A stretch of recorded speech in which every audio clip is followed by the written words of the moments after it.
सती जी जैसे क्रोध में आई, बोले बाबा शांत बैठे हुए हैं।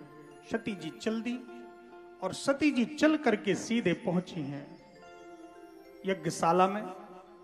यज्ञशाला में जाकर के देखा, मां मिली है, सभी बहनें मिली, पर सती ने किसी के व्यवहार को नहीं देखा। मेरे भाइयों, सती जी सीधे यज्ञशाला में पहुंच करके देखी, मेरे सभी यहां पर सबका हिस्सा रखा हुआ है, इंद्र उपेंद्र देवेंद्र वरुणेंद्र सभी यहां पर हैं, पर मेरे पति का कोई हिस्सा नहीं है। सती जी तुरंत दक्ष के सामने पहुंची और यज्ञशाला के कुंड के सामने खड़ी हो गई।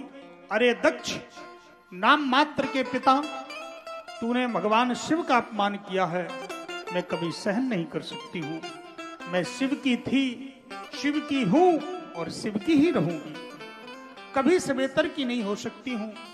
मेरे शरीर में तेरा रक्त समाया हुआ है, कहीं धोखे से भी भगवान भोलेनाथ ने दाक्षायणी कह दिया तो मैं सहन नहीं कर पाऊंगी। इसलिए मैं आज ही तेरे दिए हुए शरीर को भस्म करती हूं। और सती जी ने उसी समय अपने शरीर से श्री अग्नि प्रकट की और सती जी जल करके खाक हो गई। बोलिए भक्त वत्सल भगवान की। सती जी खाक हो गई, हाहाकार मच गया। और उसी समय सती जी को देख करके श्री नारद जी घबराए पहुंच गए भगवान भोले बाबा के पास। भोले बाबा के पास पहुंच करके बोले भक्त वत्सल भगवान की जय हो। नारद जी महाराज संदेश वाहक, जहां पर कोई लीला रुक जाए तो नारद जी उस संदेश को प्रदान करते। नारद जी पहुंच गए भोले बाबा के पास। बोले बाबा, माता जी कहां? बोले माता जी तो गई हैं। कहां? बोले मायके गई हैं। बोले गई नहीं, गई थी। क्या हुआ? बोले वो तो चली गई।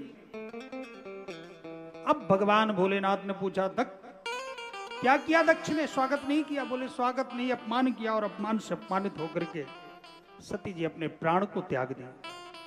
अब भगवान भोलेनाथ को क्रोध आया। भगवान भोलेनाथ परम सहनशील हैं, भोले हैं, पर अगर क्रोध में आए तो प्रलयंकर है। प्रलयंकर महादेव है, प्रलय के देवता है। क्रोध में आकर के, दक्ष तूने मेरा अपमान कर दिया, मैंने सहन किया, पर मेरी आश्रिता प्राणप्रिया सती का अपमान कर दिया, मैं सहन नहीं कर सकता। अपनी एक जटा उखाड़ करके जमीन पर पटका, उसी से दिव्य महापुरुष का प्राकट्य हो गया, जिसकी लंबी लंबी भुजाएं हैं, सुंदर कपोल है, कपोलों की माला पहने हुए, मुंडों की माला पहने हुए श्री वीरभद्र जी का प्राकट्य हो गया। तो नेत्रधारी है, नांग का सुंदर कंठ में धारण किए हुए हैं। बोले वीरभद्र जी महाराज की। प्रणाम किया। किम करोमि? भगवान भोलेनाथ ने कहा, जाओ दक्ष के यज्ञ को विध्वंस करो। वीरभद्र गणों को लेकर के दक्ष के यज्ञ में पहुंचे हैं। बवंडर के रूप में तीव्र वेग से कई वृक्षों को उखाड़ते हुए यज्ञशाला को ही उड़ा दिया। सभी देवता जितने बैठे थे अपनी अपनी सिंहासनों पर, सबकी आंखें भर गईं और सभी देवता घबराने लगे। लगता है ये उल्कापात होने लगा, ये बवंडर आ गया, लगता भोले बाबा दुखी, भोले बाबा क्रोधित हो गए, भागो भागो। जैसे ही आए वीरभद्र आकर के अपनी लपलपाती हुई तलवार निकाला और तलवार से सीधे दक्ष के मुंड को काट करके कुंड में स्वाहा कर दिया। जजमान का ही स्वाहा कर दिया महाराज।